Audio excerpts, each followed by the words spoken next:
Una de las dificultades que enfrentamos en medio del sufrimiento, obviamente aparte del sufrimiento en sí mismo, es la tendencia a volcarnos en nosotros mismos, la tendencia a ensimismarnos, a volvernos más individualistas.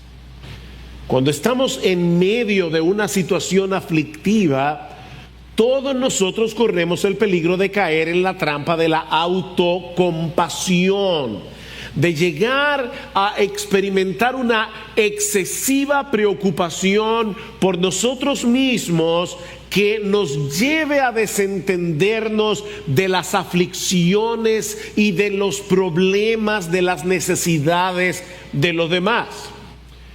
De ahí la enorme importancia del pasaje que vamos a estudiar en esta mañana, en una carta que fue dirigida precisamente a un grupo de cristianos que estaban atravesando un periodo de mucho sufrimiento. Y sin embargo, escuchen lo que Pedro les dice en el versículo 22 del capítulo 1.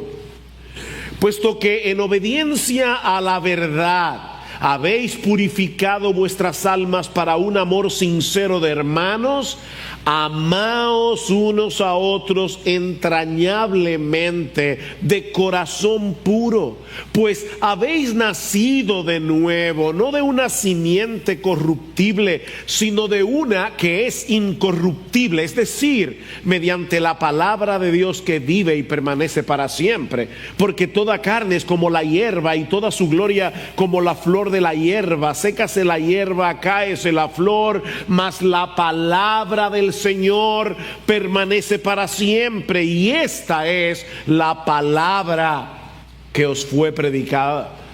Estos hermanos en Asia Menor, lo que hoy se conoce como Turquía, estaban experimentando en toda crudeza lo que implica vivir en un mundo caído que aborrece el evangelio. Es por eso, mis hermanos, que el sufrimiento es una nota dominante de la primera carta de Pedro. Noten, por ejemplo, en el capítulo 1, versículo 6, en lo cual os regocijáis grandemente, aunque ahora por un poco de tiempo, si es necesario. Y la idea es, ya que es necesario, seáis afligidos con diversas pruebas, no con una o dos, con diversas pruebas. Capítulo 4, versículo 12, dice el apóstol Pedro: amados, no os sorprendáis del fuego de prueba que en medio de vosotros ha venido para probarnos, como si alguna cosa extraña os estuviera aconteciendo. Es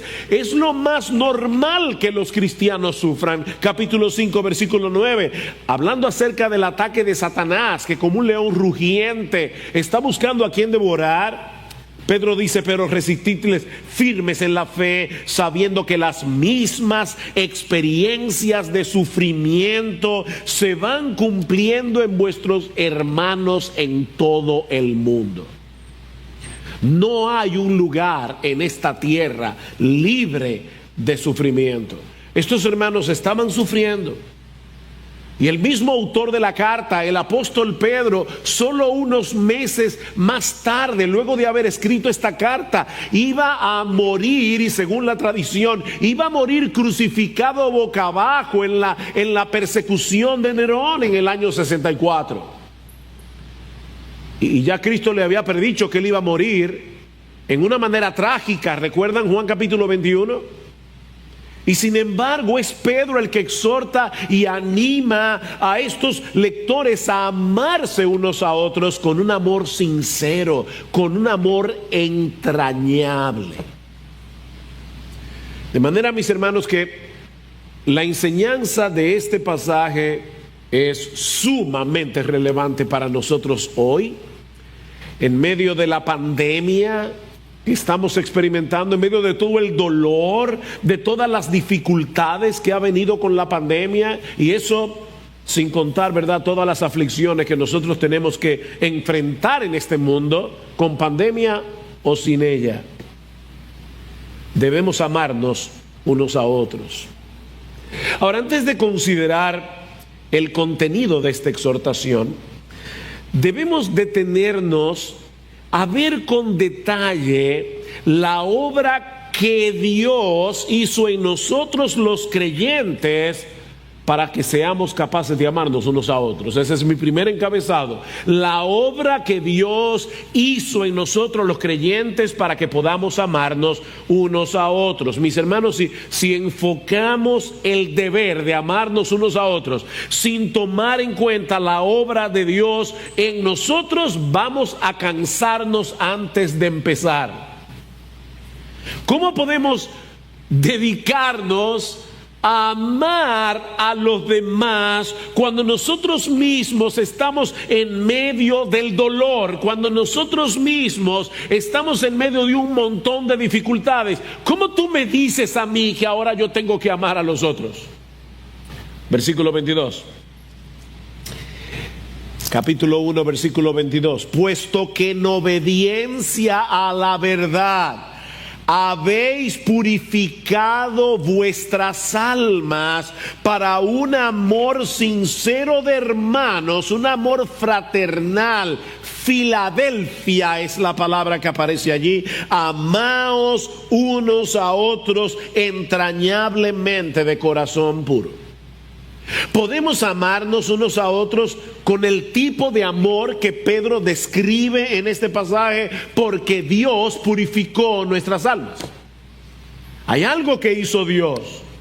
Nuestro ser interior fue restaurado para que ahora podamos funcionar como los hombres estaban supuestos a funcionar cuando Dios los creó, como éramos originalmente, como salimos de fábrica antes de que el pecado entrara en el mundo. Mis hermanos, antes de Génesis 3, antes de la entrada del pecado, Adán y Eva amaban a Dios. Y precisamente por eso se amaban el uno al otro con un amor sincero y entrañable. Entre Adán y Eva no había resentimiento. Entre Adán y Eva no había envidia, no había celos, sospechas, malos entendidos. Era una relación perfecta. Pero el pecado entró en el mundo y corrompió el asiento mismo de nuestra personalidad. Mis hermanos, el pecado nos dañó, nos corrompió en la misma raíz de nuestro ser. Y a partir de ese momento todo quedó trastornado. El corazón ya no era puro, ahora estaba mezclado con rebelión, egoísmo, amargura, resentimiento. Ese es el problema del hombre. La fuente de nuestro ser interior se corrompió y todo se corrompió con ella. La buena noticia es que Dios purifica el corazón por medio de la verdad del Evangelio. ¿Para qué? Para revertir el impacto del pecado en nosotros. Vean cómo Pedro comienza esta carta. Primera de Pedro capítulo 1, versículo 1. Pedro, apóstol de Jesucristo, a los expatriados de la dispersión en el Ponto, Galacia, Capadocia, Asia y Bitinia, elegidos según el previo conocimiento de Dios Padre, por la obra santificadora del Espíritu, la purificación del corazón, para obedecer a Jesucristo y ser rociados con su sangre, que la gracia y la paz os sean multiplicadas. Fuimos purificados, dice Pedro, para poder obedecer y no por causa de nuestra obediencia. ¿Ven? O sea, no es que por obedecer a Dios fuimos purificados. No. Lo que Pedro está diciendo en el versículo 2 es que por el hecho de haber sido purificados, ahora podemos obedecer a Jesucristo. En obediencia a la verdad fuimos purificados, dice Pedro. Mis hermanos, cuando nosotros vinimos a Cristo en arrepentimiento y fe, lo que estábamos haciendo era abrazar por fe la verdad del Evangelio. Es decir, tú y yo estábamos diciendo que Dios tiene razón con respecto a nuestro pecado. Estábamos diciendo que el único medio para salvarnos era arrepentirnos de nuestros pecados y aceptar por la fe el sacrificio perfecto de Cristo en la cruz. La conversión a Cristo consiste en reconocer que andábamos por mal camino. Andamos tú y yo con un letrero que dice: éramos egoístas, éramos orgullosos, éramos unos soberbios. Estamos reconociendo que Cristo murió en la cruz no solo para el perdón de nuestros pecados, sino también para librarnos de su esclavitud. De manera que una de las consecuencias de esta purificación es que ahora podemos amarnos unos a otros, porque el obstáculo que impedía ese amor fue removido. Ya no somos esclavos del pecado. Versículo 22 otra vez: puesto que en obediencia a la verdad habéis purificado vuestras almas para un amor sincero de hermanos, ahora ámense. Fuimos purificados para amar. Mis hermanos, ahora somos capaces de vencer esa inclinación que todavía tenemos al egoísmo y al orgullo, porque el pecado todavía mora en nosotros. No nos domina, pero sigue ahí. Y no seremos librados de la presencia del pecado hasta que llegue la glorificación. Todavía el pecado está allí, y no como un volcán desactivado. Es un peligro, es un enemigo, pero ya no es nuestro rey. Mis hermanos, los creyentes tienen la capacidad para actuar por encima de sus intereses personales, para promover el reino de Dios y el bienestar de sus hermanos, porque fuimos purificados. Es por eso que la Biblia presenta el amor como uno de los frutos imprescindibles de la fe verdadera. En esto conocerán todos que sois mis discípulos, dice el Señor, si ustedes tienen la doctrina correcta, si ustedes se comportan de una manera apropiada. No, en esto conocerán todos que sois mis discípulos, si tuviereis amor los unos por los otros. Esa es la marca distintiva de los verdaderos discípulos de Jesús, porque fuimos purificados para amar. Pero ahora Pedro amplía esta enseñanza, mostrándonos que junto con esa purificación también se produjo en nosotros un nuevo nacimiento, lo que los teólogos llaman regeneración. Fuimos engendrados otra vez espiritualmente. Vean el versículo 23: pues habéis nacido de nuevo. Ven, pues habéis nacido de nuevo. Ustedes se pueden amar unos a otros porque ustedes han nacido de nuevo. Habéis nacido de nuevo.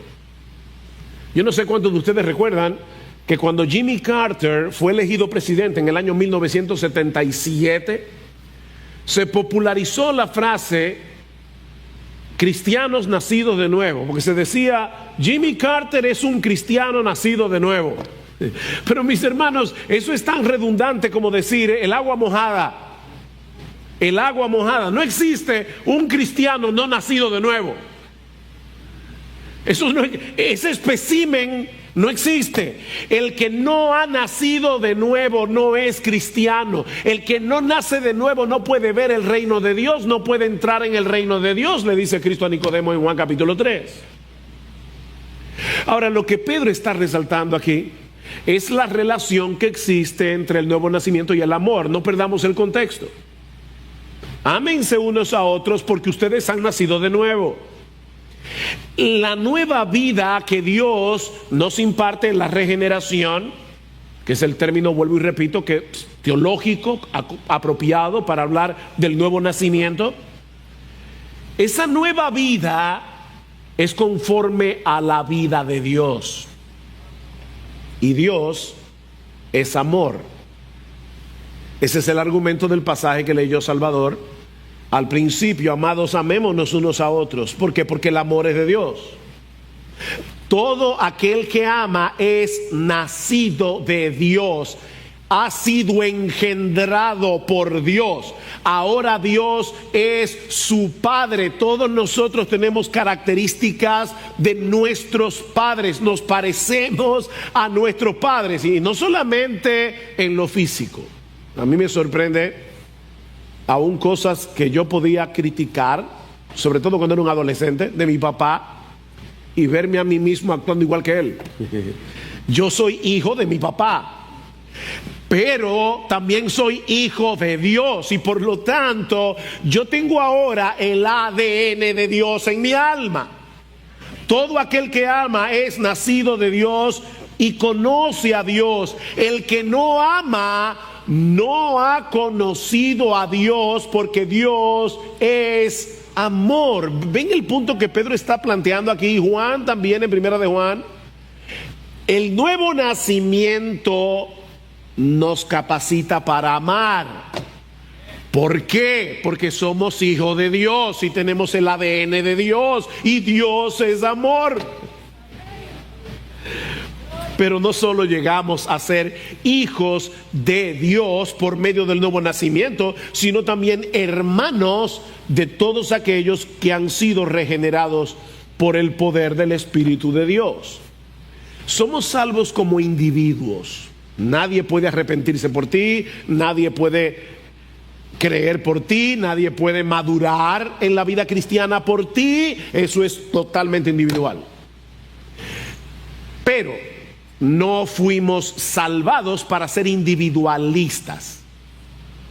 Fuimos salvados como individuos, pero no para ser individualistas. Los cristianos somos miembros de una misma familia, y por lo tanto tenemos el deber de amarnos fraternalmente unos a otros.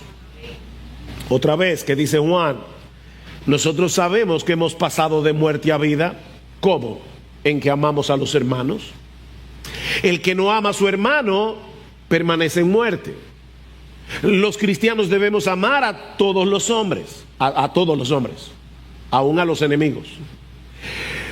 Pero el deber del que Pedro está hablando aquí es el amor de los cristianos entre sí. Esto no depende del atractivo que pueda tener una persona. Eso no depende de las cosas naturales que podamos tener en común. Esto depende únicamente del hecho de que somos hermanos en Cristo. Somos hermanos de sangre por la sangre de Jesús, miembros de una misma familia. Me encanta este pasaje en Romanos 8:29. Pablo dice allí que Dios nos predestinó a ser hechos conforme a la imagen de su Hijo. Dios nos predestinó para moldearnos, para modelarnos, para que seamos cada vez más parecidos a Jesús. Pero el texto no termina allí. Pablo sigue diciendo, para que Él sea el primogénito entre muchos hermanos. Para que Él sea el primogénito. Mis hermanos, yo no sé si podemos captar esto, ¿verdad? Pero este es un privilegio sorprendente. Dice en Hebreos capítulo 2 versículo 11 que ahora tú y yo, los que somos cristianos, tenemos un mismo Padre que nos santifica, y que Cristo no se avergüenza de llamarnos sus hermanos. ¿Tú te avergüenzas de tus hermanos? Porque Cristo no se avergüenza de nosotros. Uy, mira, si hay alguien que conoce nuestras debilidades, es Jesús.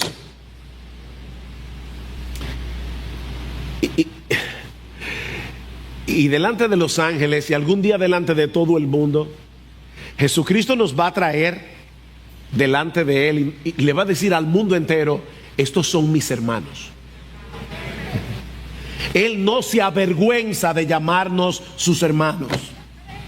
Somos miembros de una misma familia en la que todos sus integrantes deben amarse entre sí. Esa es la marca que nos distingue como verdaderos seguidores de Jesús. Un mandamiento nuevo os doy, que os améis unos a otros, que como yo os he amado, también os améis unos a otros. Y es ahí que Jesús dice: en esto conocerán todos que sois mis discípulos, si tuvierais amor los unos por los otros.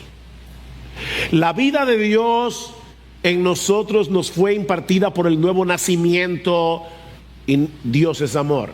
Y ahora somos hermanos en Cristo por causa del mismo nacimiento. Por tanto, amaos unos a otros entrañablemente. Pero hermanos, hay una conexión adicional entre el nuevo nacimiento y el amor que fácilmente podemos perder de vista. Una conexión que no es tan evidente. En el versículo 3 del capítulo 1 de Primera de Pedro, Pedro alaba al Dios y Padre de nuestro Señor Jesucristo. Escuchen esto: quien según su gran misericordia nos ha hecho nacer de nuevo, ahí otra vez el nuevo nacimiento, a una esperanza viva mediante la resurrección de Jesucristo de entre los muertos, para obtener una herencia incorruptible, inmaculada y que no se marchitará, reservada en los cielos para nosotros. Reservada. Hace unos años, mi hermano Eric y yo hicimos un viaje en carro desde Miami hasta New Jersey. Nos tomó 3 días. Y me imagino que Eric se recordará, y Maggie, en Gloria no andaba en ese viaje de ida, que hicimos un plan. Vamos a manejar hasta las 8 de la noche. Y entonces en cualquier hotel que encontremos en el camino nos paramos. Y comenzamos a ver un hotel tras otro con ese terrible letrero: no hay vacante, no hay vacante, no hay vacante. De hecho, había un hotel que parecía que tenía vacante, y nosotros entramos, y cuando llegamos al lobby nos dimos cuenta que era un lugar para ancianos. Ahí sí había vacante, pero no para nosotros. El tema es que preguntamos: ven acá, ¿qué es lo que está pasando aquí? Y alguien nos dijo: miren, ustedes no van a encontrar hotel por lo menos hasta dentro de 4 horas, porque se está jugando el Super Bowl. Los que conocen de fútbol americano saben lo que es eso. Y aquí todos los hoteles están llenos. Y nosotros decimos: eso no puede ser verdad. Y seguimos manejando hasta las 12 y pico de la noche para conseguir un hotel. Miren, mis hermanos, cuando nosotros lleguemos al cielo, habiendo sido lavados por la sangre de Cristo, habiendo nacido de nuevo, no te preocupes, allá hay vacante. Tú no vas a encontrar un letrero que dice: no, tú no estás en el libro, tú no estás en el registro. No, ya nuestra reserva está segura, porque fue sellada con la sangre de Jesús. Ahora, mis hermanos, ¿qué tiene que ver eso con el amor? Bueno, nosotros decíamos al principio de este mensaje que cuando nosotros estamos en medio del sufrimiento, podemos ser tentados a sobreprotegernos a nosotros mismos y fortalecer nuestro individualismo. Y el único antídoto que puede librarnos de esa trampa de la autocompasión es la esperanza que nosotros tenemos en Cristo. Dios nos hizo nacer de nuevo para que ahora podamos tener la esperanza viva de esa herencia que nos aguarda en los cielos, que nunca se marchitará y que nada ni nadie nos puede quitar. Podemos dedicarnos a amar a los demás, aún en medio del dolor. ¿Saben por qué? Porque nosotros sabemos que somos inmensamente amados por Dios. A nosotros nos sobra el amor. Somos inmensamente amados por Dios según su gran misericordia. Y sabemos que por causa de ese amor, Él nos tiene reservado una herencia. Ahora tenemos una esperanza. La esperanza y el amor están entrelazadas en nuestras almas. Escuchen lo que dice el autor de la carta a los Hebreos, relatando cómo estos creyentes que recibieron su carta tuvieron compasión de los presos, y el despojo de vuestros bienes sufristeis con gozo. ¿Qué? El despojo de vuestros bienes. Ellos se arriesgaron a visitar a creyentes que estaban presos. Eso los identificó públicamente como cristianos y los llevó a padecer los mismos sufrimientos. Lo perdieron todo con gozo. ¿Saben por qué? Sabiendo que tenéis en vosotros una mejor y perdurable herencia en los cielos. Eso es lo único que puede librarnos de la autocompasión: el amor de Dios y la herencia, la esperanza. El amor está enraizado en la esperanza. Podemos dedicar a amar a otros aún en medio del dolor, porque sabemos que las aflicciones del tiempo presente no son comparables con la gloria venidera que en nosotros ha de manifestarse. No son comparables. Ahora, hermanos, ¿ustedes se dan cuenta de lo que Pedro está diciendo aquí? Dios llevó a cabo una operación de rescate muy costosa. Costó la sangre de Jesús, costó la encarnación del Hijo de Dios. ¿Para qué? Para que tú y yo seamos capaces de levantarnos por encima de nuestro egoísmo, por encima de nuestro orgullo, por encima del amor desordenado que antes teníamos por nosotros mismos, y poner en el epicentro de nuestras vidas el amor a Dios y el amor por los demás. Él nos escogió desde antes de la fundación del mundo para que pudiéramos amar. Cristo se hizo hombre para que pudiéramos amar. Él murió en la cruz del Calvario para que pudiéramos amar. El Espíritu Santo aplicó esa obra de redención en nuestros corazones y nos dio una esperanza viva para que pudiéramos amar. Me impactó mucho la escena final de Salvando al Soldado Ryan. Y hace años que yo vi esa película, pero en estos días vino a mi memoria esa escena final, cuando ya todo termina, la ciudad donde están los soldados está devastada, después de una labor de rescate costosa y súper sangrienta. Y el capitán John Miller, interpretado por Tom Hanks, que fue el que dirigió la operación, ya herido, débil, a punto de morir, le dice a James Ryan, el soldado por el que se había hecho toda esa operación, le dice: James, yo espero que tú seas digno de esto. Mira lo que costó tu rescate. Mira no solo esta ciudad destrozada, mira las vidas que se han perdido. Sé digno de eso. ¿No fue eso lo que Pablo escribió en Filipenses? Dice en el capítulo 1: y esto pido en oración, que vuestro amor abunde aún más y más. Que vuestro amor abunde, más y más y más. Y luego añade en ese mismo capítulo: solamente comportaos de una manera digna del Evangelio de Cristo. De modo que ya sea que vaya a veros o que permanezca ausente, pueda oír que vosotros estáis firmes en un mismo espíritu, luchando unánimes por la fe del Evangelio, en medio del sufrimiento. Si leen el resto del capítulo. Porque a vosotros os es concedido a causa de Cristo no solo que creáis en Él, sino también que padezcáis por Él. Pero aún así, abunden en amor, permanezcan unánimes, porque eso es lo digno del Evangelio. Y eso costó mucho más que la salvación de James Ryan. el rescate de James Ryan, costó la encarnación del Hijo de Dios, costó su sangre en la cruz. Ahora, hermanos, nunca seremos dignos de haber sido salvados por la muerte de Cristo. No importa lo que tú hagas, nunca llegarás a ser digno de eso.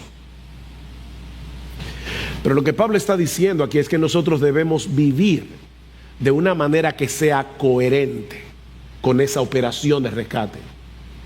Coherente. Que sea coherente con ese favor que nosotros hemos recibido de Dios. ¿Y cómo? Amándoos unos a otros. Pero ahora Pedro fortalece su argumento. Pedro no ha terminado y yo tampoco. Este es mi primer punto. Ahora voy al segundo. Pedro fortalece su argumento diciéndonos que Dios usó como instrumento su palabra para hacer esa obra en nosotros, de modo que pudiéramos amarnos unos a otros. Hermanos, no perdamos el contexto, no perdamos la línea de pensamiento de Pedro. Él sigue hablando del mismo tema. Versículo 24, porque es una explicación de lo que él ha dicho antes. Porque toda carne es como la hierba y toda su gloria como la flor de la hierba. Sécase la hierba, cáese la flor, mas la palabra del Señor permanece para siempre. Esa es la simiente incorruptible de la que habla el versículo 23. Pues habéis nacido de nuevo, no de una simiente corruptible, sino de una que es incorruptible, mediante la palabra de Dios que vive y permanece para siempre. Esta es la lógica de Pedro. Debemos amarnos unos a otros, porque la semilla, esa es la palabra allí, espora en griego, la semilla que Dios usó para producir en nosotros el nuevo nacimiento fue su palabra, que vive y permanece para siempre. Hay un contraste aquí entre la procreación humana y la divina. Todos nosotros somos el producto de una simiente natural cuando un óvulo humano fue fecundado por un esperma humano. Y por cuanto esta simiente es corruptible, es perecedera, esta vida física procreada a través de un proceso natural morirá tarde o temprano. Pero el nuevo nacimiento es muy diferente, porque es producido a través de una simiente, de una semilla incorruptible, la palabra imperecedera de Dios. Y es obvio que a Pedro le encanta esa palabra. Versículo 4, tenemos una herencia imperecedera. Versículo 7, nuestra fe es imperecedera. Versículo 18 y 19, la sangre de Cristo es imperecedera. Y ahora nosotros fuimos salvados por una palabra imperecedera. Le encanta esa palabra. Él de su voluntad nos hizo nacer por la palabra de verdad. Santiago 1:18. La palabra de Dios tiene poder creativo, y esa palabra implanta en nosotros una nueva vida capaz de transformar nuestro carácter conforme al carácter de Dios. Es la palabra de Dios. De ahí el contraste de los versículos 24 al 25, la hierba, la flor, los creyentes, la palabra. Pedro está citando en los versículos 24 y 25 un pasaje de Isaías 40, con el propósito de consolar al pueblo de Israel luego de haber anunciado el castigo que vendría sobre ellos por causa de sus pecados. Isaías les dice: van a venir los asirios y se van a llevar cautivos las 10 tribus del norte. Luego vendrán los babilonios y se llevarán cautivos las 2 tribus restantes del sur. Pero Dios quiere que su pueblo recuerde que la gloria de esos imperios humanos es temporal, es frágil. Por más grandes y poderosas que parezcan las naciones y sus gobernantes, no son más que hombres que perecen como la hierba. Toda carne, todo ser humano es como la hierba. Hitler, Mussolini, Stalin, Idi Amin. Toda carne es como la hierba y toda su gloria como la flor de la hierba, que hoy es verde y hermosa, pero mañana se seca y se muere. Pero la palabra de Dios, del Dios vivo, es una palabra viva que permanece para siempre. Sigue siendo tan eficaz como el día en que Dios la pronunció por primera vez. Increíble.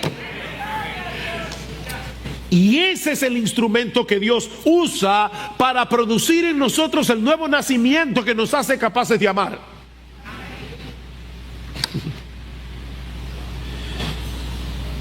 Versículo 25. Y esta es la palabra que os fue predicada. O sea, literalmente, esta palabra es el evangelio que les fue predicado. Esto es increíble. Dios movió a alguien para que te predicara el evangelio. Pero mientras tú escuchabas el evangelio, ¿sabes lo que estaba haciendo Dios? Una operación de corazón abierto, para que la palabra pudiera penetrar. ¿Ustedes recuerdan lo que dice Lucas acerca de la conversión de Lidia en Hechos 16? El Señor abrió su corazón para que recibiera lo que Pablo decía. No fue que tú fuiste más inteligente que los otros. El Señor abrió tu corazón. Así fue como Dios impartió nueva vida en nosotros por medio del evangelio. Y yo insisto, esa vida contiene en sí misma la capacidad de que nos amemos unos a otros, porque es la vida de Dios.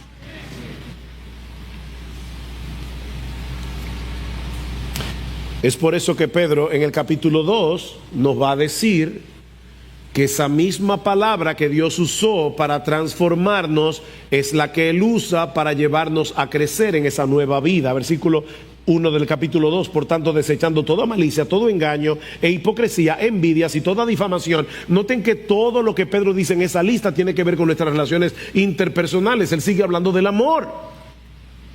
Todo lo que impide el amor. Desead como niños recién nacidos la leche pura de la palabra, para que por ella crezcáis para salvación, si es que habéis probado la benignidad del Señor. Ustedes fueron salvados para amar y van a seguir ampliando esa capacidad de amar en la misma medida en que ustedes se coman este libro. Bébanse esta leche espiritual no adulterada día tras día. Cómanse este libro para que puedan crecer. ¿Se dan cuenta de todo lo que Dios ha hecho para que pudiéramos amarnos unos a otros? Bueno, ahora es que estamos preparados para ver la exhortación. Lo que nos lleva a nuestro tercer encabezado. Por cuanto Dios hizo esa obra en nosotros, ahora tenemos la responsabilidad de amarnos unos a otros. Por cuanto Dios hizo esa obra en nosotros por medio de esa simiente incorruptible, a través de la cual Él nos comunicó su vida, porque es la palabra de Dios, creativa de Dios. Ahora ámense. Versículo 22. Puesto que en obediencia a la verdad habéis purificado vuestras almas para un amor sincero de hermanos, amaos unos a otros. Miren, mis hermanos, el hecho de que nuestras almas hayan sido purificadas, el hecho de que nosotros hayamos nacido de nuevo, no nos convierte en una especie de robot programado para amar.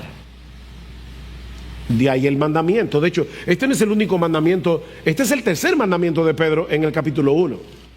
En el versículo 13, Pedro dice: esperen por completo en la gracia que se os traerá. Ustedes nacieron de nuevo para una esperanza viva. Ahora esperen, tengan esperanza.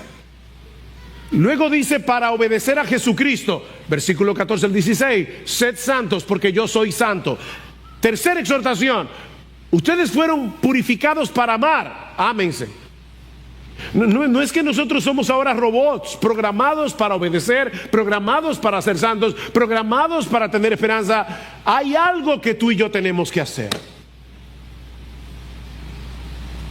Somos seres humanos con autodeterminación, con voluntad, que ahora debemos ser intencionales al actuar bajo el influjo del amor, habiendo purificado vuestras almas para el amor, ámense unos a otros.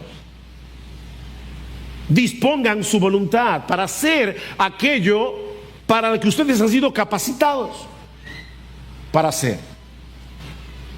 Debemos resistir, obviamente en dependencia del Espíritu Santo, pero debemos resistir consciente y decididamente la tendencia de nuestros corazones a vivir para nosotros mismos, a estar centrados en nuestros problemas, a pensar únicamente en lo que nos está pasando, y en dependencia del Espíritu de Dios, tomar la decisión de amarnos unos a otros. ¿Y cómo es esa clase de amor? Porque es una clase de amor muy particular. Bueno, en primer lugar, es un amor que funciona como el amor de Dios. La palabra que Pedro usa aquí es ágape. Es un amor que funciona como el ágape de Dios. De tal manera amó Dios, ágape, al mundo que dio a su Hijo. Muchas veces desde el púlpito se dice que la palabra ágape nos habla de un amor sacrificial, y esto es verdad, pero yo no creo que esa sea del todo la esencia. Es una consecuencia, pero yo no creo que sea la esencia del amor ágape. El amor ágape del que Pedro está hablando aquí es un tipo de amor que va más allá de las emociones y de lo espontáneo. Es un amor controlado por principios, no por lo emocional. Déjenme explicarlo de esta manera. Hermanos, es natural, es espontáneo que yo ame a mi familia. La sangre llama, ¿verdad? Pesa más que el agua. Es natural y espontáneo que yo ame a la gente que me ama. ¿No es así? Muchas personas se sienten atraídas hacia otras por su forma de ser, por su carácter, por la afinidad de gustos o de temperamento. Pero el amor ágape se distingue de todos los demás en que está por encima del temperamento, por encima de lo espontáneo, por encima de lo emocional. Y no es que no tenga emociones, pero no actúa por las emociones. Es un amor que actúa por principio. Hay un principio que me domina. Como si fuera una especie de ley de gravedad, un principio, conquistando nuestra voluntad y moviéndonos intencionalmente a buscar el bien de otros a una costa de sacrificio. Ahí es que entra la parte del sacrificio. Nos agraden o no nos agraden, porque es como el amor de Dios. ¿Qué dice Jesús en Mateo 5? Si tú amas a los que te amas, ¿qué tú haces de más? Si tú bendices a los que te bendicen, ¿qué tú haces de más? Así es como se comportan los paganos, dice Jesús. Mateo 5:43 en adelante.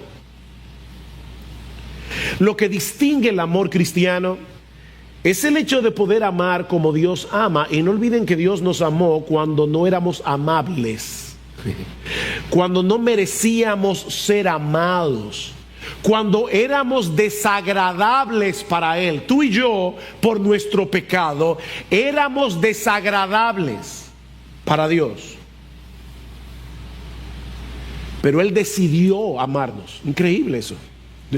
Dios decidió amar lo que no era digno de su amor, y ahora nos dice: así es como yo quiero que ustedes se amen. Como decía Marcos el domingo pasado, lo dijo varias veces en el sermón,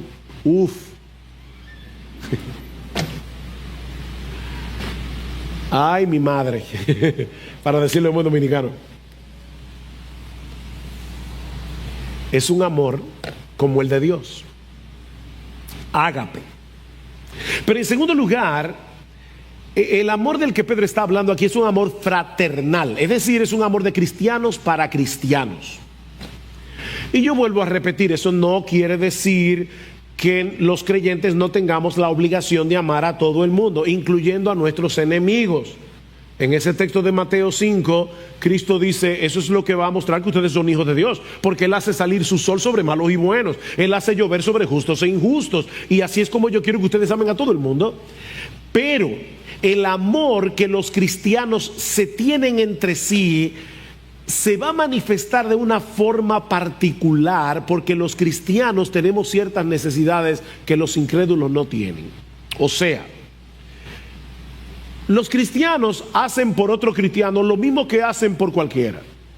Si hay una necesidad, le suplen esa necesidad. Pero yo no voy a preocuparme porque mi vecino no está creciendo en gracia. Yo no voy a preocuparme porque mi vecino incrédulo no está creciendo, porque él no tiene gracia. Yo no debo preocuparme porque mi vecino está dando mal testimonio. Un incrédulo, ¿qué tú quieres que haga él? Que se comporte como un cristiano sin ser cristiano. Yo debo tener otras preocupaciones por mi vecino inconverso, pero no serán exactamente las mismas que yo tengo por mis hermanos en la fe. Este es un amor fraternal, de hermano a hermano. Y precisamente por eso abarca a todos los hermanos indistintamente. Ámense unos a otros. No es a un grupito aquí, a un grupito allá. Unos a otros. ¿Qué abarca eso? Unos a otros. Ámense. Eso no significa que los creyentes no puedan tener amigos en la iglesia, que van a ser más cercanos que el resto de los miembros. El Señor tenía una relación con Pedro, Juan y Santiago que no tenía con los otros discípulos.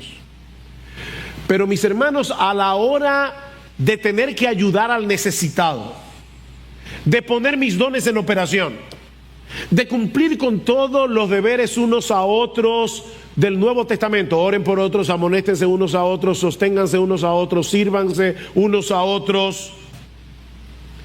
El único criterio que nosotros debemos tomar en cuenta es el hecho de que somos parte de una misma familia. Es el único criterio. No que él pertenece a mi grupito, es que él es parte de mi familia. Es un amor de hermano a hermano. Amaos unos a otros. En tercer lugar, Pedro dice que se trata de un amor sincero. Sincero. Esta palabra viene del latín sincera. Porque en la época de Pablo, cuando una vajilla estaba rajada y la llevaban al mercado, cubrían la rajadura con cera para que no se viera, la pintaban otra vez y parecía que la vasija estaba bien, pero estaba craqueada. Pero el amor nuestro es sin cera, no está craqueado, es un amor sin hipocresía, dice el texto. Un amor sincero de hermanos, que brota de un corazón puro, dice al final del versículo 22. Es un amor sin fingimiento. Me encantó esta definición de amor que leí recientemente. Amamos a otras personas cuando dejamos de usarlas como medios para suplir nuestras deficiencias, y en cambio nos regocijamos en que Dios nos capacita para que podamos suplir sus deficiencias. El amor no busca lo suyo. Yo no estoy haciendo algo para ti para que tú hagas algo por mí, ni siquiera estoy tratando de hacer algo por ti para sentirme bien espiritualmente, sentirme orgulloso de mi amor. Hay gente que tiene una deficiencia en ese sentido. Ellos quieren preeminencia sobre la base del amor hacia los demás. Ellos hacen cosas para que lo vean y digan, él es un hermano súper. No, tú no estás tratando de suplir tus deficiencias, sino sus deficiencias. Y te gozas en que Dios te ha capacitado para suplirlas. Eso es amar. Hechos 20:35. En todo os he enseñado, dice Pablo, que trabajando así se debe ayudar a los necesitados y recordar las palabras del Señor Jesús, que dijo: bienaventurado, más bienaventurado es dar que recibir. ¿Ustedes creen que esas personas no tenían ellos mismos necesidades? Sin embargo, Pablo les está diciendo: yo sé que ustedes tienen necesidades, pero recuerden que ustedes deben ayudar al necesitado con lo que sea, porque es más bienaventurado dar que recibir. El que ama sin fingimiento, sin hipocresía, procura únicamente la gloria de Dios y el bienestar de su hermano en lo que él hace. Pero Pedro nos dice también, en cuarto y último lugar, que debe ser un amor ferviente. Versículo 22, otra vez: puesto que en obediencia a la verdad habéis purificado vuestras almas para un amor sincero de hermanos, amaos unos a otros entrañablemente. Y esta palabra se usa para referirse a algo que se estira, se estira, se estira hasta el máximo de su capacidad. Es un amor intenso, es un amor constante, es un amor que no se cansa rápido de hacer el bien. No os canséis de hacer el bien, porque uno se cansa, sobre todo cuando no ve reacción. Es un llamado a que amemos a toda capacidad. Cuando Pablo escribe a los creyentes en Tesalónica, en el capítulo 4, los versículos 9 y 10, él reconoce que ellos ya se amaban, y sin embargo Pablo los exhorta a abundar en amor, a amarse más y más, dice Pablo. Abunden en amor. No se cansen de amar. Nunca piensen que ya han hecho suficiente. Estira tus capacidades, porque recuerda que es el amor de Dios actuando en ti. Estira tus capacidades más y más y más, porque la meta es amar como Cristo nos amó. Y si hay algo evidente en el amor de Cristo, es que se extiende y se extiende hasta cumplir a plenitud el propósito de su amor. Primero se hizo hombre, luego fue a la cruz, luego resucitó, luego ascendió a los cielos, ahora está a la diestra de Dios intercediendo por nosotros, cuidando de nosotros, hasta que lleguemos seguros a su presencia. Mira, mi hermano, cuando tú sientas que ya no puedes amar más, recuerda el amor de Cristo, porque ese amor no tiene límites. Es un amor intenso, es un amor constante, es un amor ferviente. Y así debemos amar. El Señor purificó nuestras almas y nos hizo nacer de nuevo por su palabra para que nos amemos así. Ahora debemos reconocer, ya termino con esto, que resulta muy difícil escuchar un mensaje como este y no sentirnos culpables, no sentirnos abrumados. Así que déjame compartir contigo brevemente algunas ideas finales que yo espero te ayuden a procesar y poner en práctica toda esta información muy brevemente. En primer lugar, recuerda la obra que Dios hizo en nosotros por amor, para que seamos capaces de amar. Recuerda eso. Dios llevó a cabo una costosísima operación de rescate al costo de la vida de su Hijo, para que tú y yo podamos levantarnos por encima de nuestros intereses personales, por encima de nuestro egoísmo, por encima de nuestro orgullo natural, y poner en el epicentro de nuestras vidas el amor a Él y el amor a los demás. Nunca olvides lo que Dios hizo para que podamos amar. En segundo lugar, si hay algo evidente en este pasaje, es que tú y yo necesitamos ayuda. Necesitamos ayuda. Cuando te levantes por la mañana, recuerda esto: Señor, yo necesito ayuda. Hoy yo tengo que amar, comenzando con mi propia familia, comenzando con mi esposa, comenzando con mis hijos. Si tú eres soltero, comenzando con mis hermanos, comenzando con mi papá y mi mamá. Hoy yo tengo que amar, y yo no puedo hacerlo en mi fuerza natural. No puedo. Ayúdame, Señor. Dame una porción mayor de tu espíritu para que yo pueda amar así. Ayúdame, Señor, yo no puedo, de verdad yo no puedo, Señor. Pero en tercer lugar, procura ser intencional. Recuerda que la obra de Dios no nos convierte en robots programados para amar. Ya lo vimos en el pasaje. Dios hizo esto para que ustedes puedan amar, ahora ámense.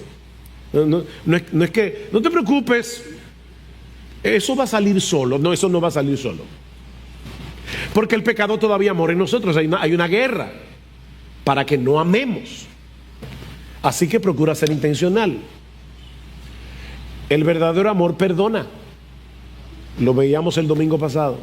El verdadero amor perdona. El verdadero amor sirve a los demás. Se preocupa por la vida física y espiritual de sus hermanos. El amor mantiene los ojos, los oídos y el corazón abierto a las necesidades de los demás. Está buscando cómo yo puedo ayudar a otros, cómo yo puedo involucrarme. El amor verdadero no permite que yo me encierre en una cápsula, que yo me aísle de los demás. Porque somos miembros de una familia. Mi hermano, ¿de qué manera, piénsalo ahora mismo, sentado ahí en tu silla, de qué manera tú podrías poner en práctica esta misma semana este amor distintivamente cristiano para servir a otros en la iglesia? Piénsalo, ¿cómo tú pudieras hacer esto? La lista de oración puede ser un buen punto de partida. Ahí hay muchas necesidades. ¿Hay alguien en esa lista al que tú puedas tenderle una mano o por lo menos orar por él? En esta misma semana, no es el año que viene, es ahora. Mira a tu alrededor. Yo lo hice antes de pararme en el púlpito para no ser hipócrita. Mira a tu alrededor. ¿Hay alguien aquí al que tú puedas servirle de alguna manera al final de este culto? Tal vez animándolo, tal vez alentándolo, o simplemente mostrándole tu afecto. No tengan miedo de decir yo te amo. Yo te amo. 3 palabras. Qué bueno verte. ¿De qué manera puedo orar por ti? Bueno, mira, ya que lo preguntas, estoy teniendo este problema. ¿Sabes qué? Vamos a orar ahora mismo. Es una forma de mostrar amor, simple, no cuesta, es gratis. Y que puedes hacer ahora, después que termine el culto. Y acostumbrarte a venir a la iglesia, que dice Hebreos, no se dejen de congregar para estimularnos al amor y a las buenas obras. No es simplemente, ya oí el mensaje, ya canté, me voy. No, yo vengo a encontrarme con mis hermanos de la misma manera que vengo a encontrarme con Jesús. Y finalmente recuerda el Evangelio. Recuerda el Evangelio. Si te sientes convicto de pecado, como yo me he sentido convicto de pecado preparando este sermón, recuerda el Evangelio. Confiesa tu pecado. ¿Y qué dice el Señor? Si confesamos nuestros pecados, Él es fiel y justo para perdonar nuestros pecados y limpiarnos de toda maldad. No dejes que este mensaje te aplaste. Confiesa tu pecado, gózate en el perdón, recíbelo por la fe y levanta las rodillas caídas y sigue corriendo la carrera. Y de la misma manera, si te sientes desanimado, sin fuerzas para amar, recuerda el Evangelio. Otra vez, recuerda el Evangelio. El amor de Cristo nos constriñe, el amor de Cristo nos presiona, pensando esto, que si uno murió por todos, luego todos murieron. ¿Para qué? Para que los que viven ya no vivan para sí, sino para aquel que murió y resucitó por ellos. Y aquel que murió y resucitó por nosotros nos dice: hijo mío, ama a mis otros hijos. Yo soy tu hermano primogénito, pero ahora yo soy el hermano de todos tus hermanos. Y tú eres hermano mío y de todos mis hermanos. El amor de Cristo es un combustible inagotable que nos impulsa a amar a nuestros hermanos con un amor sincero y ferviente. Concluyo con estas palabras de bendición del apóstol Pablo, y es mi anhelo, mi oración, mi deseo por cada miembro de Iglesia Bíblica del Señor Jesucristo. Oh hermanos, que la gracia del Señor Jesucristo, el amor de Dios y la comunión del Espíritu Santo sea con todos nosotros.